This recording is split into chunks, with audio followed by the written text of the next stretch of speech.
Muy buenas noches. El Colegio de Jalisco y la Universidad de Burgos, en el marco de la maestría en Derechos Humanos y Sustentabilidad, les da la más cordial bienvenida a este evento, la masterclass que tenemos el gusto de presentar el día de hoy al doctor Boris Greinsborg del Colegio de México.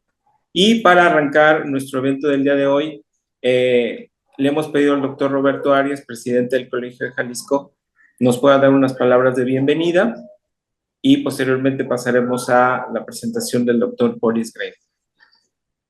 Adelante, doctor. ¿Qué tal? Muy buenas tardes, noches, por acá, días por el otro lado del mundo. Les quiero dar la más cordial bienvenida a esta actividad promocional que generosamente nos concedió el ponente, con miras a mostrar, digamos, parte de los contenidos que de alguna u otra manera ustedes podrán estar estudiando de manera sistemática y de manera ordenada en torno a los derechos humanos y la sustentabilidad. Es un programa, como ya se dijo, que es interinstitucional entre el Colegio de Jalisco y la Universidad de Burgos, un programa en línea que les puede dar a ustedes la posibilidad de obtener el doble título, digamos, tanto por el Colegio de Jalisco como por la Universidad de Burgos. Me parece que es una de las apuestas de formación de capital de alta especialidad, digamos, de siguiente generación que estamos emprendiendo de manera colectiva entre ambas instituciones y que esperamos que sea realmente de su interés. Y pues para muestra, el mejor botón pues es nuestro conferencista magistral de lujo que nos acompaña desde la institución hermana del Colegio de México y quien será presentado en un momento más para dar paso, digamos, a esta interesantísima conversación que tendremos con el doctor Boris. Le agradezco, por supuesto, a nuestro querido ponente el que haya aceptado esta amable invitación para que los estudiantes o los potenciales estudiantes de este programa pues den cuenta un poco de los desafíos que estaremos analizando desde el programa de estudios que estamos ofertando de manera interinstitucional. Sin más preámbulo, les cedo el uso de la voz a nuestro querido profesor Juan Carlos Páez para que nos haga formalmente la presentación de nuestro conferencista de esta noche. Muchísimas gracias. Muchas gracias, doctor Roberto, por tus palabras de bienvenida. No sin antes les queremos invitar a que conozcan nuestro programa de la Maestría en Derechos Humanos y Sustentabilidad dentro de la página web del Colegio de Jalisco, www.coljal.mx. Dentro de la oferta educativa tenemos esta maestría. Es una maestría que se llevará a cabo totalmente en modalidad virtual, con profesores, como ya lo dijo el doctor Roberto, profesores españoles, profesores mexicanos del Colegio de Jalisco y profesores colombianos de la Universidad de la Gran Colombia, quienes forman parte de la Red Hispanoamericana de Derechos Humanos y que formarán parte de esta apuesta, como dice el doctor, que tiene una visión de poder observar digamos, el tema de los derechos humanos y su vinculación con los objetivos de desarrollo sostenible desde una visión de sostenibilidad, y que es como la gran idea que tiene este máster, y por eso tenemos a el doctor Boris Greinsborg del Colegio de México, quien tiene una amplísima trayectoria en los temas de sostenibilidad, de protección y cuidado del medio ambiente, y que coordina también el programa de la Semana LEED, el programa LEED, que es un programa que tiene ya bastantes años, al menos más de 8 años, de realizarse a nivel nacional. El doctor Boris coordina este programa a nivel nacional, y en el estado de Jalisco hay participación. El año pasado tuvimos una semana LEED completita aquí en el Colegio de Jalisco, gracias a la organización de las dos instituciones, el Colegio de México y el Colegio de Jalisco. Sin más, voy a dar una breve semblanza del doctor Boris Greinsborg. Él es investigador nacional del SNI 3 del CONACYT y coordinador del Programa de Estudios Avanzados en Desarrollo Sustentable y Medio Ambiente, LEED México, desde 1995.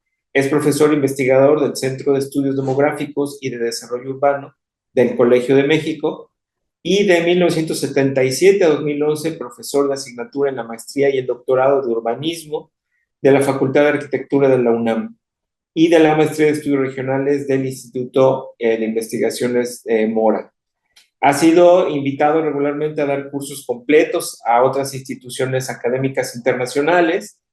Fue investigador del Instituto de Geografía de la UNAM y director del Centro de Estudios de Desarrollo Social y coordinador del programa de maestría de desarrollo municipal del Colegio Mexiquense. Ha realizado investigación en población y medio ambiente, contaminación industrial, desarrollo de ciudades medias, transporte metropolitano y desarrollo regional en México, y en 2019 publicó junto con Jesús Arroyo Agua, el futuro ineludible, por parte de la Universidad de Guadalajara y el Colegio de México. Y bueno, pues muchas gracias por asistir con nosotros, doctor Boris.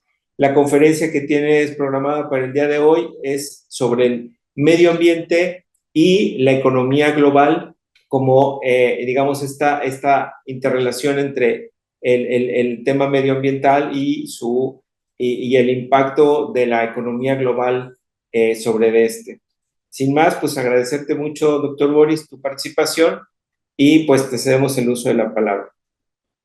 Bueno, yo les agradezco muchísimo la invitación. Me encanta la relación que tenemos con el Colegio de Jalisco y el Colegio de México, y en particular, personalmente, la invitación que me han cursado. Creo que ya estoy por ahí, incluso en un en una publicación de ustedes, de una revista que es muy importante. Me encanta esa revista. Ahí estoy creo que en el comité editorial o algo así. Y esa es una revista que es muy relevante porque vincula aspectos que tienen que ver con la administración pública, y eso es fundamental. Y eso tiene que ver con este tema de derecho al medio ambiente, que es una obligación, un compromiso del gobierno, del Estado, ¿no? Es un compromiso permitir el acceso y el disfrute del medio ambiente. Ahora, también, si no hay medio ambiente, si no hay medio ambiente sano, pues por más que querramos, hay problemas. De ahí que está vinculado estrechamente a toda la parte, digamos, del marco programático y normativo del Estado, ¿no? Yo voy a compartir un PowerPoint que tiene demasiadas letras y palabras, y está un poco largo, pero estoy sugiriendo que, si quieren, Juan Carlos, por ahí me interrumpan, y nos ponemos a platicar si es que están vinculados, si están ligados los jóvenes que están iniciando este curso. Ahí estoy.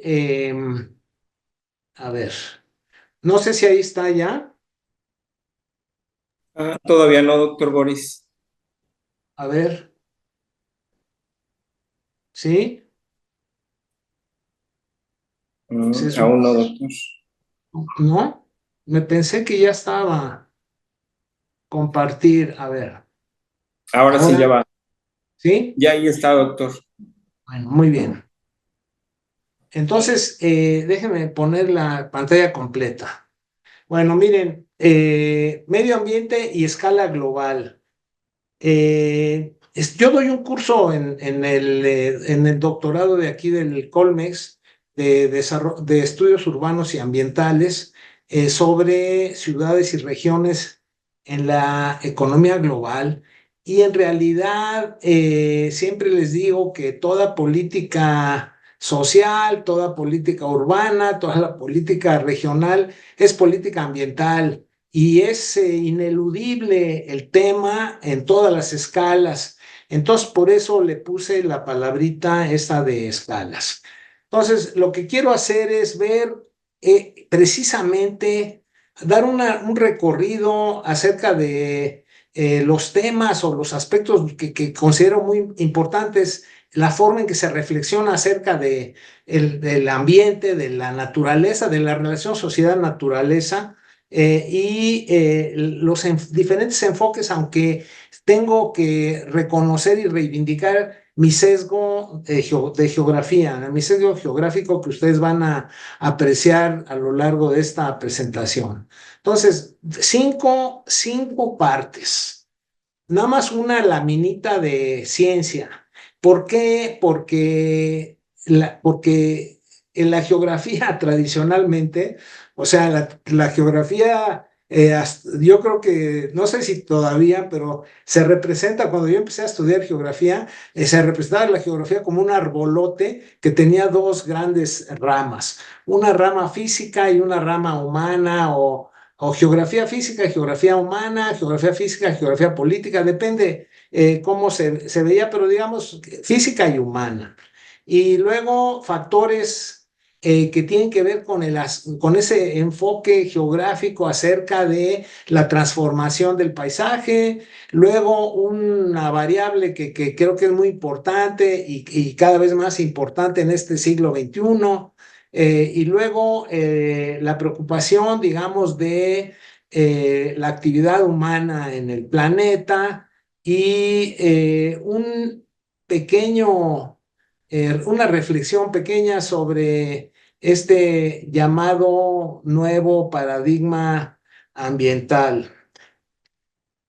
Miren, yo puse ahí ciencias naturales, el estudio de fenómenos no humanos o de los seres humanos vistos como organismos biológicos. O sea, habría que distinguir, eso es una discusión, habría que distinguir si las ciencias naturales es la geología y todas esas cosas, o es el estudio de la presencia de la especie humana como otro organismo y su impacto que tiene en todas estas relaciones, interdependencias que tiene con todo, con la biota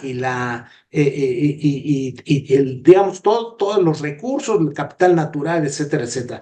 Y las ciencias sociales, porque desde la definición original de sustentabilidad estamos hablando de esta idea de interdependencia, este traslape, depende cómo se ve entre lo económico, lo social y cultural, como una definición. La definición es una cosa y entender todo esto que pasa y en ese diagrama de los circulitos traslapados, eso es otra cosa. Bien. Miren, es interesante, cada vez me gusta más leer geografía física y eso tiene que ver, y les recomiendo un ejemplo, digamos, de corte epistemológico y por eso lo puse ahí, es Humboldt. Humboldt es un corte epistemológico, entonces, él estaba interesado en aspectos, entre comillas, naturales, sin embargo, todo lo que él habla, todo lo que él dice, tiene que ver con esta complejidad de la relación sociedad-naturaleza, me parece, o lo humano y lo natural, la naturaleza, el humano, la especie humana en el mundo, ¿no?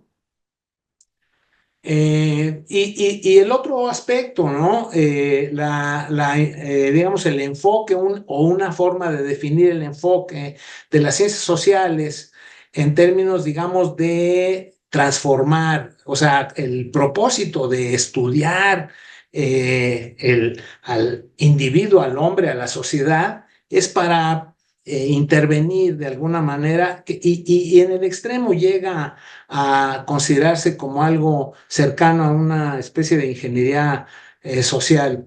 Los ejemplos ahí están. La economía estudia los métodos de asignación, la economía, la ciencia política, la sociología, y les voy a leer nada más lo que dice, lo que puse ahí de geografía. Una preocupación por estudiar la distribución de los recursos en la superficie de la Tierra y los cambios ambientales vinculados a valores sociales, es decir, a la cultura. Siempre ha habido en la geografía una preocupación epistemológica acerca de de la relación entre, digamos, la sociedad, los grupos humanos y el entorno en el que están. Y entonces ha habido posiciones muy determinísticas en un extremo y en otro. O sea, el entorno, los recursos, el capital natural disponible define, condiciona el desarrollo de los grupos humanos, la cultura, la economía, etcétera, etcétera, o bien al revés, la capacidad que tienen los grupos humanos para transformar, utilizar, modificar, etcétera, etcétera, gestionar, administrar cuando se puede la naturaleza y el capital natural. Y la definición, por ejemplo, de sustentabilidad está basada en esta preocupación. Bueno, hay otro aspecto por ahí. En algún momento, si hay oportunidad, voy a hacer, no voy a hacer referencia ahorita, pero a un trabajo que me pidieron, a un texto que me pidieron sobre la geografía ambiental. Yo era muy escéptico acerca de este apellido de geografía ambiental, porque me pareció que la geografía hacía exactamente lo que hace digamos, las preguntas y el enfoque que tiene, digamos, el estudio del medio ambiente, etcétera, etcétera. Pero la ecología, la cito aquí porque quiero distinguir entre la ecología como ciencia y la idea y cómo se desprende en términos de lo político, la política de la ecología. Entonces, el ecologismo, ¿no? Entonces, encuentra uno ecología social, ecología global, ecología política, para explicar de diferente forma digamos, esta interacción entre el ambiente biótico y abiótico y la actividad humana. Miren, generalmente cuando uno empieza un curso sobre estos temas, creo que hay que recomendar por lo menos el primero y el último de las referencias que estoy poniendo aquí. Pero yo creo que también la tercera y la segunda, que tiene que ver con la escala en la que estamos hablando, en la que vivimos, lo que significa un evento único en términos, digamos, de un accidente, de un buque tanque como en 1967, que despierta el interés y la preocupación de la escala de la actividad humana en el planeta, ¿no? Pero yo creo que el libro de Rachel Carson, no sé si lo conocen, ojalá que lo conozcan, empieza con la pregunta: ¿dónde están los pájaros? Ya llegó la primavera, ¿dónde están los pájaros? Así empieza el muy bonito inicio del libro de Rachel Carson. Y el otro que es muy importante, que hay que recuperar, y que en algún momento por ahí estaban muchos interesados en los límites del crecimiento, Limits of Growth, pero yo lo he recuperado y me parece que hay aspectos muy importantes para reflexionar acerca, no nada más los límites del crecimiento, sino el libro posterior de los Meadows, de Donella y del marido, también Meadow. Más bien, ella te toma el nombre de Meadows, ¿no? Más allá de los límites del crecimiento, una especie de desesperación, una forma de plantear una desesperación de tomar en cuenta lo que se planteó aquí en los límites del crecimiento. Y desde luego el libro de los Ehrlich, de los dos Ehrlich, la bomba poblacional o la bomba demográfica, etcétera, etcétera, un señalamiento neomalthusiano que, por cierto, en el momento que se escribió, si ustedes lo ubican en una gráfica que empieza exponencialmente el crecimiento de la población en el planeta, pues van a ver el puntito donde se plantea Ehrlich y cómo la aceleración en términos de crecimiento de la población directa, y le pongo ahí neomalthusiano, porque el problema la interpretación de Malthus tendría que ver con que hay mediaciones, entonces no se puede ver nada más el número, la cantidad de habitantes del planeta, 9,000, 10,000, 11,000, etcétera, etcétera, ¿no? Miren, y un aspecto que hay que considerar, yo creo que hay que considerar, que tiene que ver con esta propuesta, esta hipótesis Gaia, en la que se concibe, es una forma, digamos, contemporánea, una especie de paralelismo a los saberes, ¿no? Acerca de dónde vivo, en el mundo en el que vivo, el entorno en el que vivo. Y la propuesta de Ehrlich, de Gaia, de Lovelock, es que la Tierra en sí es un organismo vivo, ¿verdad? Y es vivo y es adecuado porque hay presencia de la vida. O sea, es un lugar adecuado para la vida. Por eso es adecuado y cómodo el entorno este global, ¿no? En el que vivimos, ¿no? Bueno, este sería mi sesgo geográfico. Ahí le puse con letrita de gris muy bajita. Y el punto 2 es la transformación del paisaje. Hace muchos años se hablaba de cuando uno estudia geografía y a los geógrafos del siglo XIX, principios del XX y todo, los geógrafos franceses y alemanes, los geógrafos franceses hablaban, y también por ahí algún inglés que voy a citar en un momento, hablaban de esta especie de humanización del espacio, ¿no? O la conformación del paisaje. O sea, la conformación del paisaje desde la geografía, desde el interés por entender la distribución de la actividad humana, de los grupos humanos, la diferenciación espacial en función de la diferenciación económica, cultural, social, etcétera, etcétera, de los grupos humanos, producen paisaje. Y ese paisaje se define por una serie de variables que son muy importantes, ¿no? La relación entre sociedad y naturaleza genera ese paisaje. Por eso podemos ver paisajes relativamente, creo que no podemos ver paisajes naturales, aunque vayamos, incluso yendo al Polo Norte o a los glaciares que se están deshaciendo ahí en el sur de Argentina y de Chile, ¿verdad? Naturales, hasta dónde son naturales, ¿no? Miren, esta idea de estudiar el paisaje o la transformación o la relación traducida, expresada en el paisaje, se hace desde la geografía 3 preguntas, ¿no? O sea, ¿de qué manera un grupo social modifica el ámbito físico con sus acciones? Tomo decisiones y modifico el ámbito en el que vivo, el ámbito físico, natural, biótico y abiótico, o la forma en que el ambiente y la cultura se relacionan, esa pregunta clásica epistemológica, discusión epistemológica de la geografía desde el siglo, no sé, desde que hay geografía, ¿no? Siglo XIX o algo por el estilo. Y luego, otra pregunta también contemporánea tiene que ver con lo social y lo espacial, ¿no? O sea, ¿de qué manera las características o las cualidades espaciales o geográficas influyen en el uso?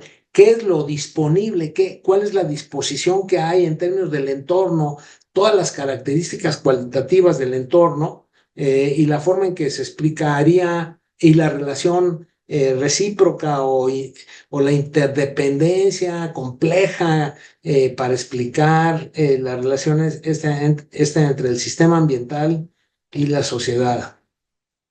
Los geógrafos se hacen una serie de preguntas y esto me permite entrar al problema de la escala. O sea, estas preguntas están relacionadas con la escala. Yo tengo una visión de escalas todo el tiempo. El geógrafo está preocupado por la escala en la que se dan los fenómenos. Entonces estas preguntas están relacionadas así, ¿no? O sea, lugar, ¿sí? ¿Por qué la gente se asienta en unos lugares y no en otros?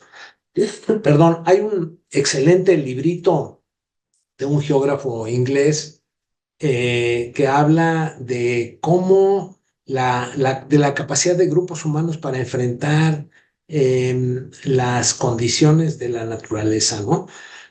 O las condiciones del ambiente.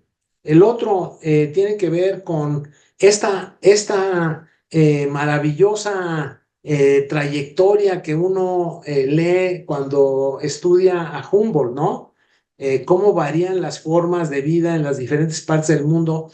Y creo que Humboldt fue el primer analista sistémico, él se hizo preguntas que estaban, que cuestionaban el paradigma geográfico del tiempo en el que él vivía, ¿no? O sea, él se hacía una pregunta clarísima que él se hace es, cómo estaba en el Chimborazo por ahí y estaba subiendo y veía cómo la altitud le permitía a él reconocer otros paisajes que había conocido en Europa o en Rusia o por ahí o en Asia, y cómo la altitud permitía asociar, o sea, la pregunta era cómo varían las variables espaciales en términos, digamos, cómo covarían en función de la diferencia de escala. Y luego una pregunta, digamos, de política, ¿no? ¿Por qué cuáles son los atributos sociales, políticos, económicos, culturales, etcétera, etcétera, que podrían explicar diferencias en términos del uso o de la relación sociedad-naturaleza? Sí, múltiples factores intervinientes, ¿no? Históricos, económicos, ambientales, culturales, políticos, etcétera, etcétera. Pasamos a punto 3. Miren, me interesa, lo podemos discutir en algún momento si me vuelven a invitar. La importancia que tiene la variable tecnológica o el cambio técnico en la historia de la humanidad. Y ahí hay maravillosos libros de historia que relatan, por ejemplo, la primera revolución industrial, que es la revolución de la domesticación de las plantas y de los animales, y el impacto que tiene en términos de sedentarización de los grupos. Ya no son los grupos que andan navegando por todos los lugares y que se acaban los recursos que les permitían reproducirse y se buscan otro sitio, otra región aquí. Esa es una revolución, cambió el sentido de la vida. Empezó digamos, la especialización del trabajo, ¿no? Este cambio técnico que hubo digamos, de sedentarizarse por la posibilidad, digamos, de controlar las especies o algunas de las especies, ¿no? ¿Qué hace la tecnología a lo largo del tiempo? Pues que modifican la forma de generar y usar la energía, sin duda. El punto neurálgico, un punto de inflexión en términos del crecimiento de la población en el mundo, tiene que ver con la revolución industrial, y la revolución industrial tiene que ver con la forma de generar y de usar la energía. La posibilidad desde siempre de usar artefactos exosomáticos y no solamente la fuerza bruta del individuo. Y desde luego, una vez que estamos sedentarizados, la forma de producir y consumir y la posibilidad actual, digamos, por el proceso de urbanización que parece imparable en términos de permitir concentraciones enormes, concentraciones humanas, megaciudades, megaregiones, etcétera, etcétera, ¿no? La posibilidad de hacerlo. Entonces, en el siglo XIX, ¿qué pasó? que hubo cambios importantes en términos de producción, pero al mismo tiempo de efectos que transforman el paisaje y el trabajo humano. Siglo XX, el uso de la energía que permitió, digamos, transformarse en energía eléctrica que modificó la vida social y por supuesto, desde mi punto de vista, el crecimiento poblacional de las ciudades y la expansión física de las ciudades. Y aquí surge una preguntita que puse entre corchetes de que, ¿qué fue primero, lo social o lo espacial? ¿Qué sucedió primero? ¿Hubo necesidad, digamos, de ampliar físicamente fue un cambio físico o fue primero una forma, digamos, de comportamiento derivado de cambios sociales importantes, ¿no? Y actualmente la digitalización que está modificando lo que llaman la compresión espacio-tiempo, etcétera, etcétera, que permite pensar en otras cosas. Anthony Giddens, David Harvey, los geógrafos hablan de esta importancia que tiene, cómo se reducen los tiempos y cómo se achica el mundo, ¿no? Me tardaba 3 días me tardaba un mes en llegar. Las migraciones que llegaron de Europa a América se tardaban un mes, 2 meses en atravesar el Atlántico y luego ya nada más se tardaban 3 días y ahora en 4 horitas utilizamos una tecnología que modifica la posibilidad o no, o lo que estamos haciendo, ¿no? Estoy de acuerdo, Anthony Giddens, estoy allá con ustedes, pero en realidad estoy aquí, ¿no? Esa es digamos, una visión sociológica de Anthony Giddens acerca de esta transformación y el uso de tecnologías de información y comunicación.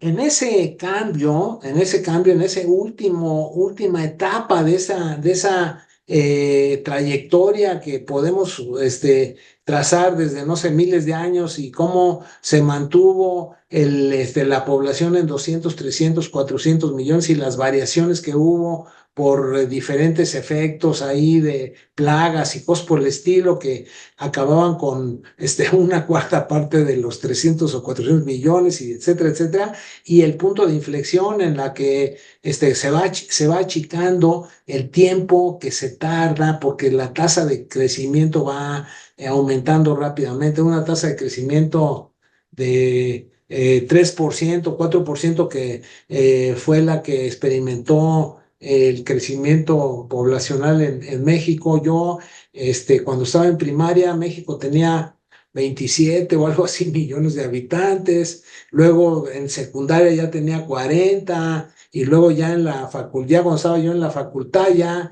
eran 70, 80 millones de habitantes y ahorita somos 130. O sea, fíjense, es interesante, en 5, 6, 7 décadas hemos visto multiplicarse 3, 4, 5 veces la población, ¿no?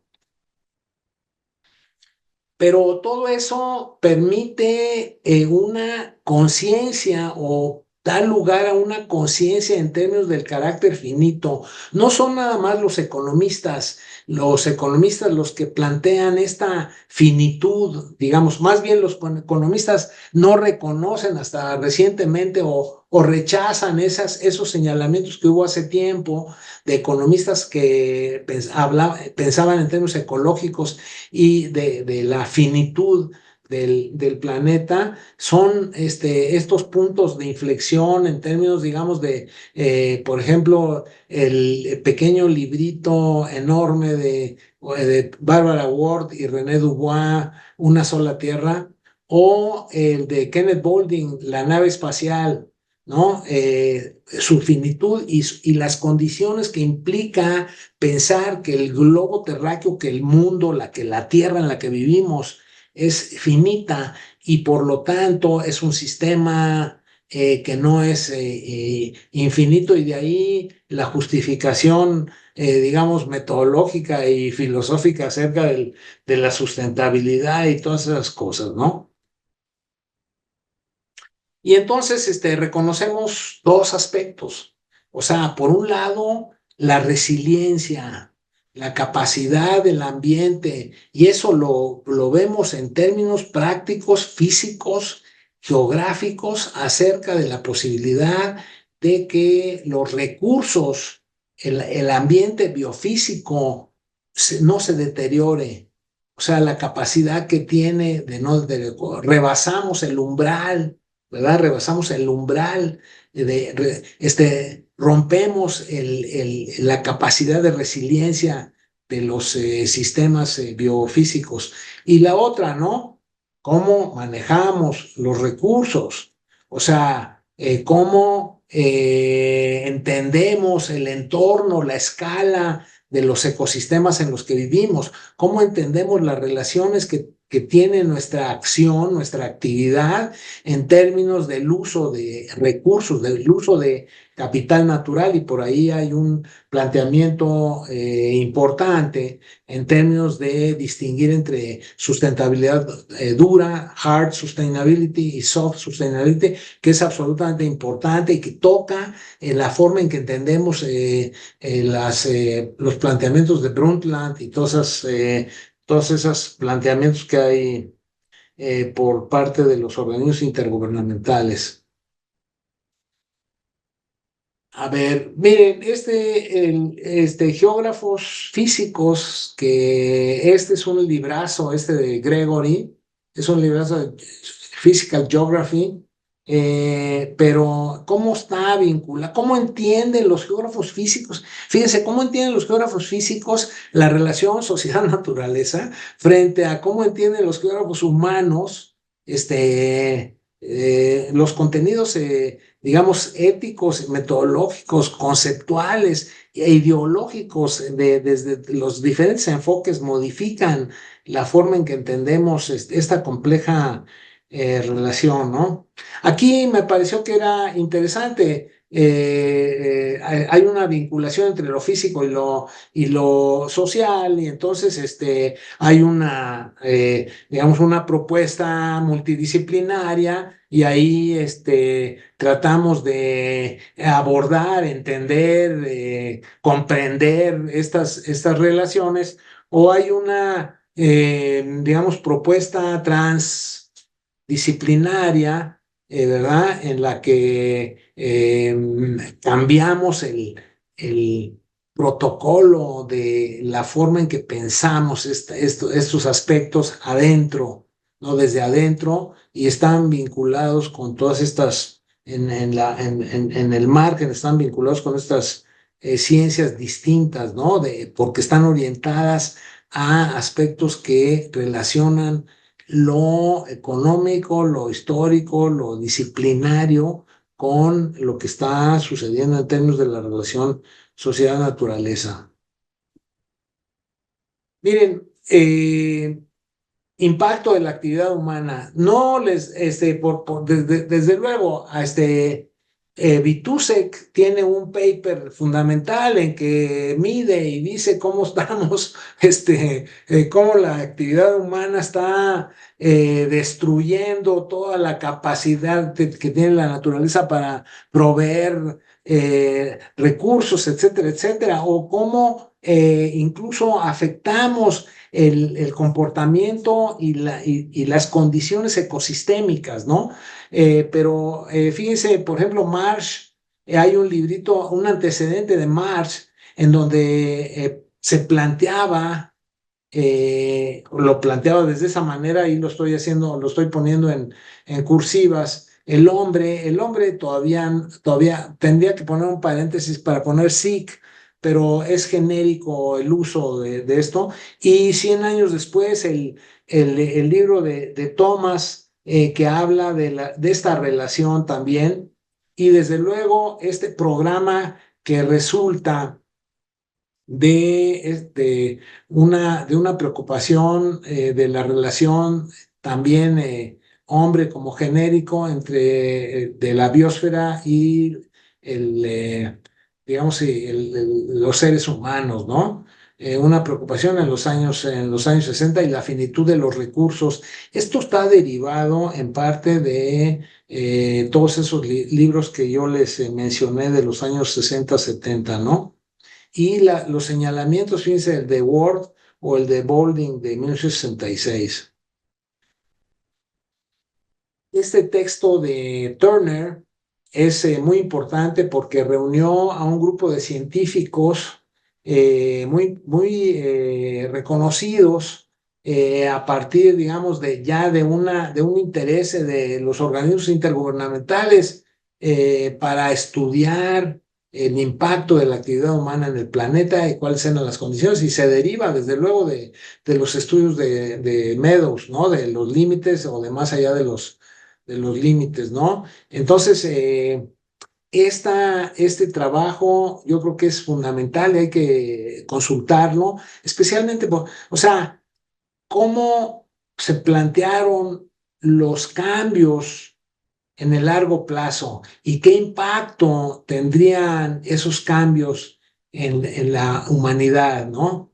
Y las diferencias en términos, digamos, de perspectivas. Ustedes saben, una gama de posicionamientos, es una profusión de propuestas, etcétera, desde los técnicos hasta los radicales, ahí ambientalistas radicales profundos, ¿no? Los ambientalistas, los deep environmentalists, ¿no? Y por otro lado, los tecnocráticos, el enfoque tecnocrático en términos de, aunque yo puse ahí la variable tecnológica, que es muy importante para explicar varias cosas, pero no soy necesariamente un determinista tecnológico, ni mucho menos. Y bueno, estas contribuciones a los impactos ambientales de la actividad humana, las consecuencias económicas y sociales de tales impactos, el impacto humano en los procesos ecológicos, que es el punto clave de este asunto. O sea, tiene que ver con la capacidad de mantener el funcionamiento de los ecosistémicos, que son los que proveen todos los servicios ambientales que permiten la vida, reproducir la vida en el planeta, ¿no? Y luego la escala global aparentemente necesaria para esta relación aquí puse hombre y naturaleza, pero entre sociedad y naturaleza.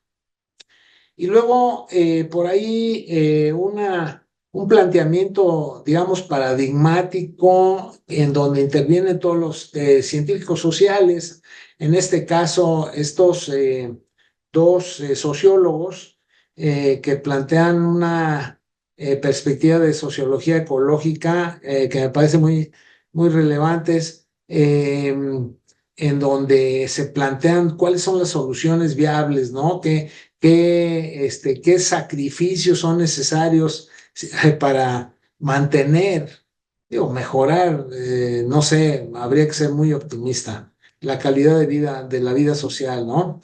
En estas relaciones entre la ecología, ecológico-sociales. Fíjense, estoy usando diferentes terminologías, pero en realidad habría también que discutir y medirse en esta idea de la relación sociedad-naturaleza, ¿no?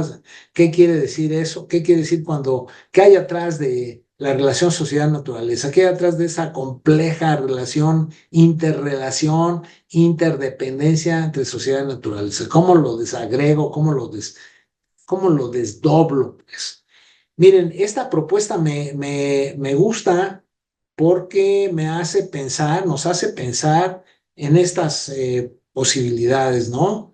O sea, ¿por qué cambian o por qué no cambian? ¿Cuál es el sentido, digamos, profundo de la cultura que define grupos sociales, ¿no? ¿Cuál es el entorno en el que se reproduce la vida en función, digamos, de las características y las capacidades que tengo para entender lo que está pasando a mi alrededor, etcétera, etcétera? ¿Y cuáles son los límites, no? El comportamiento, por ahí hay un librito muy interesante de Kahneman que fue premio, que no era economista y fue premio Nobel de Economía, que habría que consultar para ver cómo funcionamos. Hay un libro de Kahneman que se llama, ¿qué? Sistema uno y Sistema 2. El Sistema uno es que respondemos rápidamente a las cosas y el Sistema 2 es el que reflexionamos y generalmente nos da, usamos el Sistema uno, ¿no? Rápidamente, oiga, ¿me puede decir dónde queda la calle? No, no sé. Y ahí ya me deshago del asunto en lugar de atender a mi prójimo en esta simple preguntita que puede ser mucho más compleja, ¿no? Y bueno, ahí están los 4 puntos. No, no me voy a poner a leer esta cosa. Ustedes van a poder consultar si gustan esta, esta, esta presentación. Pero lo que sí es un hecho es que en la escala global, digamos, la velocidad, la intensidad, la escala en la que se dan las relaciones son verdaderamente difíciles de internalizar, difíciles de captar, de entender esta vinculación tan estrecha, tan intensa, tan veloz en términos de lo que está sucediendo y el efecto que tiene sobre, bueno, aquí le estoy poniendo, explotan los recursos, no tiene precedentes. En un libro que presentamos ahí en el Colegio de Jalisco, hay un capítulo de un ilustre ecologista, biólogo, que se llama Jorge Soberón, por cierto, que habla de cómo se están terminando, cómo está afectando todo esto, los cambios están afectando a los polinizadores. Los polinizadores son los que permiten no sé qué porcentaje, 60% de todas los productos frutales y verduras y todo eso que consumimos y se están afectando murciélagos, eh, abejas, etcétera, etcétera, todos los polinizadores y otros animalitos que andan por ahí, ¿no? En el a ras de suelo. No es fácil entender todos los procesos y especialmente el papel que juegan y la forma en que permiten la polinización, ¿no? El mantenimiento el crecimiento de las especies y de los cultivos. Bueno, estoy haciendo referencia a los límites del crecimiento. Me importa mucho porque, fíjense, si pensamos en los límites del crecimiento o más allá de los límites del crecimiento y el planteamiento de hace varias décadas, bueno, aquí 1992 no es los límites, sino más allá de los límites, es esta fecha, eh, está digamos, ubicándose este planteamiento de los MEDOS en la sustentabilidad dura. ¿Qué quiere decir sustentabilidad dura? Que debemos conservar el capital natural porque no es sustituible, no podemos hacer, de nada sirve que hagamos arbolitos de metal, no sirven para nada, no permiten, no ofrecen, no producen servicios ambientales. Entonces, hay absolutos factores de la naturaleza que no son sustituibles y estamos afectándolos. Y la sustentabilidad débil, que es la que acompaña en el fondo a la propuesta de Brundtland, de mantener el capital natural, bueno, pues mantenemos el capital natural o mantenemos el capital total. O sea, sustituimos capital natural por capital físico, por infraestructura o por capital humano. Bueno, no todo, algunos factores o elementos importantes del capital natural que sí son y otros que de plano no son sustituibles. Estamos ahí jugando con esta complejidad, ¿no? Creo que, bueno, estoy haciendo referencia al planteamiento este de Boulding acerca de si estamos hablando de un sistema cerrado o un sistema abierto, ¿no? Y luego estoy haciendo referencia a otro aspecto que yo creo que es muy importante y tiene otra escala o tiene varias escalas. Cuando Harding planteó la tragedia de los comunes, estaba hablando de un comos en donde los que tenían borreguitos los metían a pastar por ahí. Y entonces la tragedia de los comunes, porque los tiempos, el futuro, es paradójico. No entendemos el futuro, es la paradoja de Giddens, ¿no? No sabemos nada, no sabemos lo que pasa, o sabemos, pero mucho después, ¿no? No, o el cambio es marginal y no nos preocupa mucho, ¿no? Y la respuesta de Ostrom acerca de la importancia que tiene gestionar y los bienes comunes. Y gestionar los bienes comunes significa desarrollar instituciones, gobernanza y gobernabilidad de los grupos.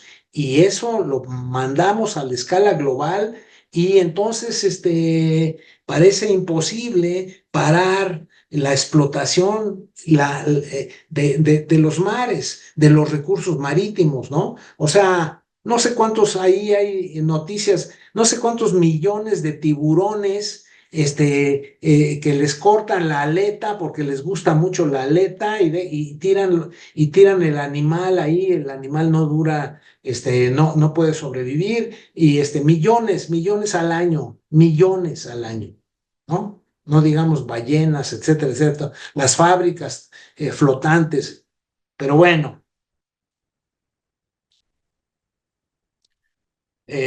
Otro autor que es importante, que recomiendo que se lea con cierta atención, que se tome la atención. Y miren, para este paradigma nuevo necesitamos resolver varios problemas, pequeños problemitas, ¿no? La observación de los fenómenos, la observación, yo observo cuando conozco y entiendo, no decido observar antes de conocer y de saber, ¿sí? Y me cuesta mucho trabajo manejar el impacto en temporal, ¿verdad? Hay preguntas importantes, por ejemplo, preguntas que tienen que ver con una escala que afecta otra escala, ¿no? Yo, si quiero conservar, por ejemplo, quiero conservar el capital total o el capital natural en la escala, por ejemplo, en la escala, si quieren regional, nacional, digamos global. Necesito, por una decisión económica o política, necesito tumbar 2 millones de arbolitos, pero no importa, los voy a plantar en otro lado. Los puedo plantar en otro lado y van a tener la misma función que tienen en el lugar donde los corté o los talé, ¿verdad? Esa es una pregunta, básica, y tiene que ver con la dificultad que tengo para observar, para medir en tiempo y espacio los fenómenos. La incertidumbre, por supuesto, la incertidumbre es la paradoja de Giddens. O sea, incluso el IPCC maneja esto de la incertidumbre y dice, bueno, un 95% de probabilidad de que el cambio climático, el calentamiento global, se deriva de la actividad antrópica. Bueno, 95%, no 100%, no, porque quién sabe, ¿verdad? ¿Cuál es no tienen la capacidad, digamos, no hay capacidad para medir exactamente las cosas. El otro tiene que ver con digamos, comportamiento de los ecosistemas. Miren, no sabemos si la extinción de una especie afecta una cadena trófica que ni siquiera conocemos, ¿sí? Además, no sabemos exactamente cómo afecta, a lo mejor no extinguimos uno de los eslabones de la cadena trófica, sino un elemento marginal o complementario de uno de los eslabones. Es lo que estamos consumiendo, y los ejemplos son buenísimos. El ejemplo de introducir conejos o introducir quién sabe qué especies exóticas para acabar con una plaga, etcétera, etcétera, y los problemas que se generan ahí. Ese es un pequeño, simple ejemplo, ¿no? Y bueno, la complejidad que quiere decir muchísimas cosas. Aquí no estamos diciendo nada. Nada más usando la palabra, hay que usarla con mucho cuidado, esa palabrota. Y esta creo que es la última. Y me gusta mucho porque regreso termino con Agustín Yáñez. Hay un libro de Dale, es una autora que dice, que se llama At the Edge. Estamos en el límite, lo que decía Víctor Urquidi, enfrentamos umbrales críticos. Hay un documento ahí que dice cuáles de los 12 o 13, 13 elementos críticos de la sustentabilidad están rebasando los umbrales, ¿no? Y entonces esta autora, que es una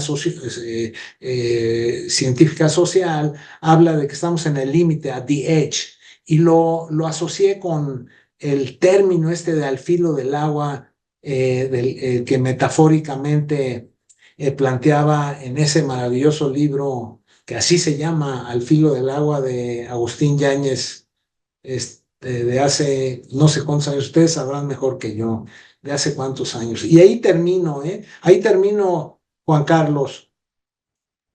Muchísimas gracias, doctor Boris. Excelente tu participación, te agradecemos muchísimo por esta.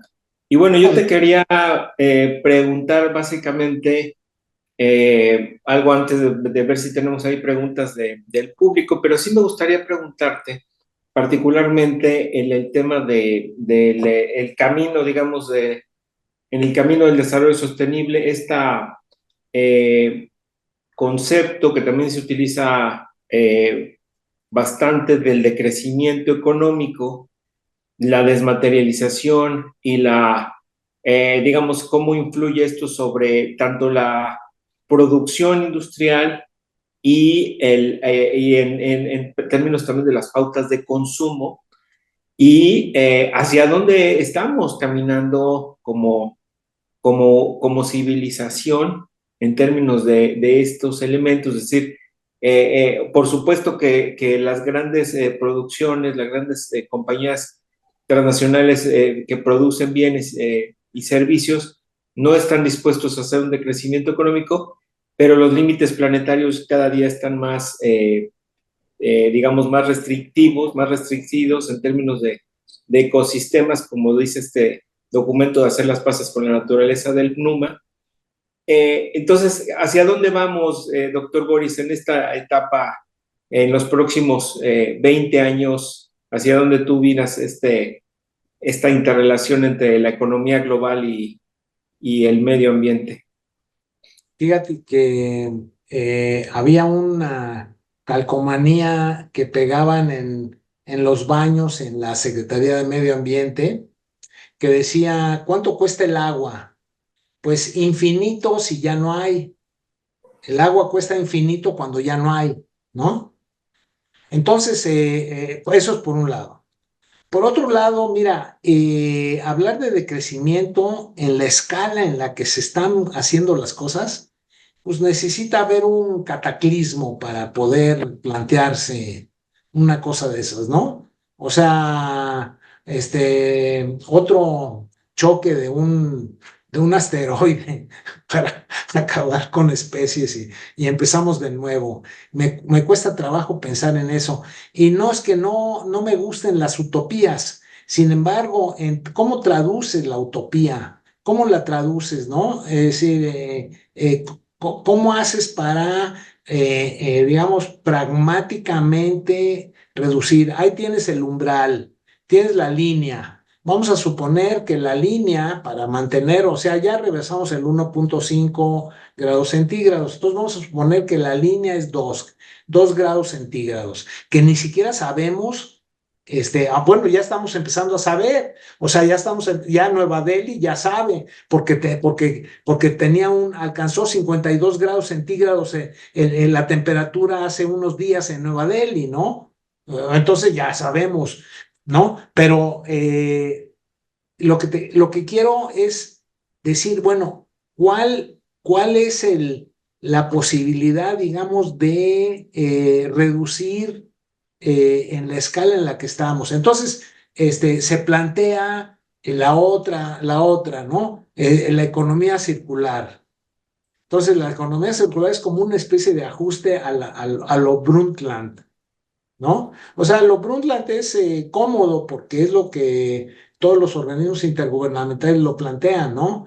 O sea, y son los colegas ambientalistas radicales los que hablan del decrecimiento y quieren la austeridad y vivir o sea, si hacemos bueno, mira, hay estadísticas impresionantes ahí comparando subcontinentes en términos de lo que se desperdicia en el hogar de comida, ¿no? O lo que se desperdicia en todo el ciclo de producir, llevar y disponer los productos de consumo directo.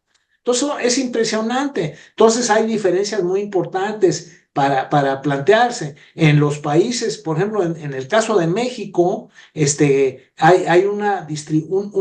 digamos, una red de comunicaciones muy buena, ¿verdad? Carretera y todo, que hace que se desperdicie muy poquito en términos de llevar del origen al destino o al mercado los productos. Pero por ejemplo, en África, no.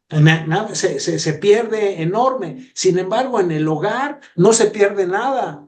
¿Entiendes? En el hogar, los hogares africanos no pierden, creo que el 3%, mientras que en México el promedio es 17%, y en Estados Unidos y en Europa es 50, 40, una cosa salvaje.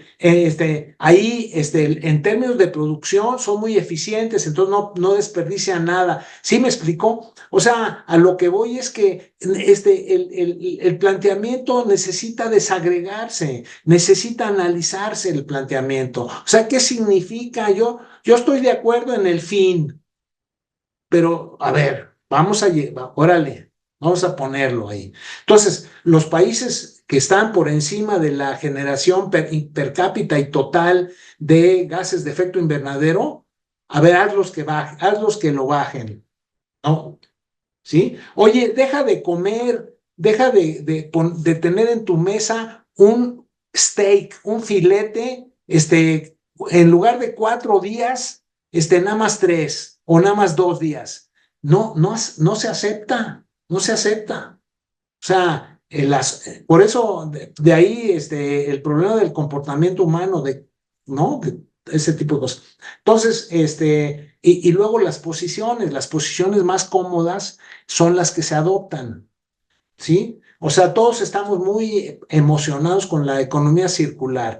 Sí, pero en países nórdicos de 5 o 10 millones de habitantes, todo controlado, a ver, controla aquí controla la generación de residuos especiales en los pequeños tallercitos y los pequeños, sí me explicó, es muy complicado, habría que hacerlo. Por ejemplo, estamos dejando, ahorita todo el mundo está preocupado el agua. Hombre, se desperdicia el 40% en la red de distribución de la Ciudad de México, por Dios, por, por, por, por Dios o por el ecosistema. ¿Sí me explicó? O sea, no puede ser. Entonces, esa es una decisión fundamental. O sea, no merece discusión. O sea, es más de lo que traigo y exploto en el trasvase de Lerma y de Cutzamala y todo es más. O sea, el trasvase de Lerma y Cutzamala no llega ni al 20 o veintitantos por ciento de lo que se pierde en las fugas de la red de distribución final, en los mismos hogares, la tecnología del equipo de instalaciones y todo es pésima y a ver, hay toda una serie de aspectos muy complicados, Juan Carlos, porque estamos de acuerdo, todos estamos de acuerdo en términos individuales, ¿no estás de acuerdo en reducir tu consumo? Hombre, por Dios, no pasa nada, no pasa nada. Cuando, fíjate, yo vivía en Inglaterra y faltaba agua y había localidades que reducían el consumo del agua veintitantos, casi 30%. 30%. O sea, es 30%. A ver. Gracias, doctor Boris. Sí, estamos en las mismas circunstancias. También acá en Guadalajara ya estamos viviendo el tema del estrés hídrico y también en muchas ocasiones recientemente se ha hablado del tema de esta parte de que en la distribución del agua también hay una pérdida entre el 30 y 35%. Entonces, es un tema muy, muy importante, muy interesante, doctor Boris. Tenemos una pregunta del público que dice, ¿cómo influiría la inteligencia artificial en el tema medioambiental? ¿Será útil para los procesos de la agroindustria o por el contrario no influirá en ellos? Bueno, mira, si estamos pensando, por ejemplo, en Australia o en Canadá, una pareja de agricultores introduce una serie de programas que permiten que los tractores y todos los equipos que tienen de cultivo de todo tipo, ¿no? Trabajen solitos, ¿no? Y entonces ahí están trabajando solitos y tienen un satélite que les está diciendo las variaciones y cuándo va a llover y cuándo no, y cuánto, y calculan, porque tienen Big Data, calculan cuál va a ser los milímetros que va a llover en función de no sé qué cosas por el estilo. Entonces está muy bien.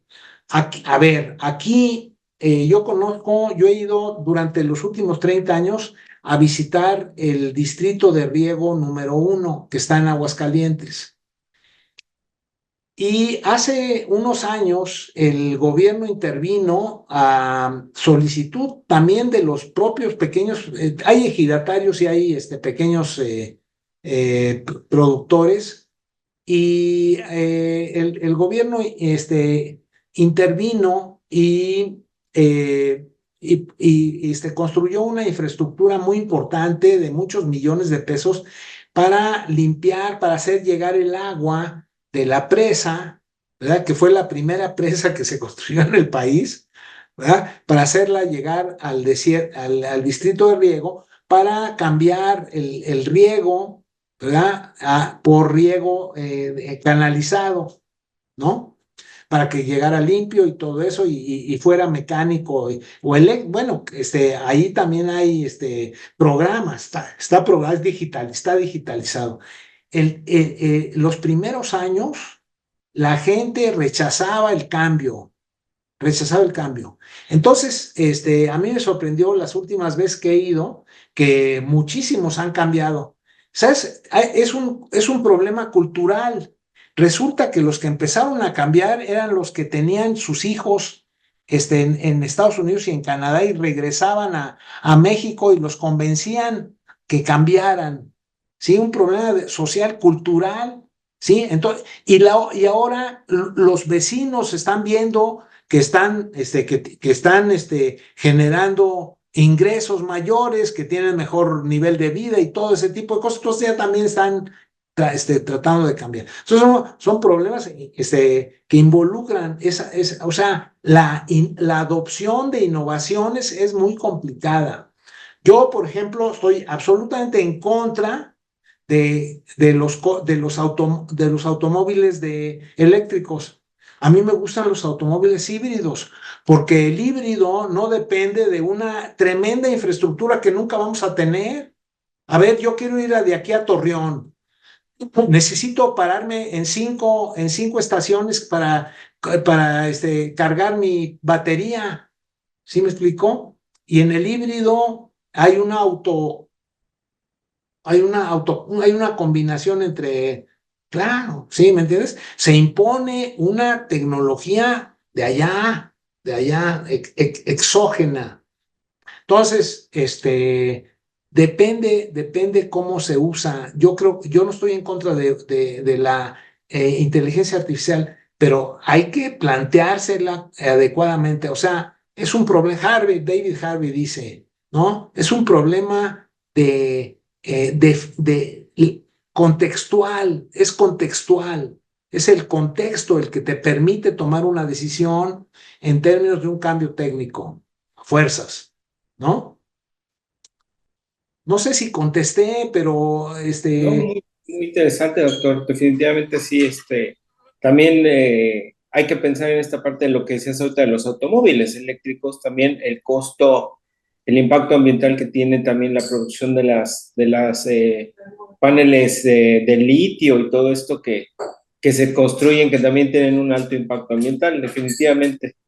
Y sí, el tema de la inteligencia artificial, yo le agregaría también el tema de la nanotecnología, que la nano pues también tiene unas facultades muy interesantes para el tema por ejemplo, para el uso del agua, ¿no? Para poder limpiar, por ejemplo, cuerpos de agua, que también es muy importante el uso de la nanotecnología combinada, me imagino que por supuesto con otras tecnologías de nueva era, pues puede ayudar bastante al tema medioambiental, doctor, definitivamente. mira, son costos de oportunidad y son decisiones que hay que tomar en términos, digamos, de un especie de trade-off. ¿Sí me explicó? O sea, ¿qué quieres? ¿Incrementar tu productividad o evitar la caída, digamos, la desaparición de especies?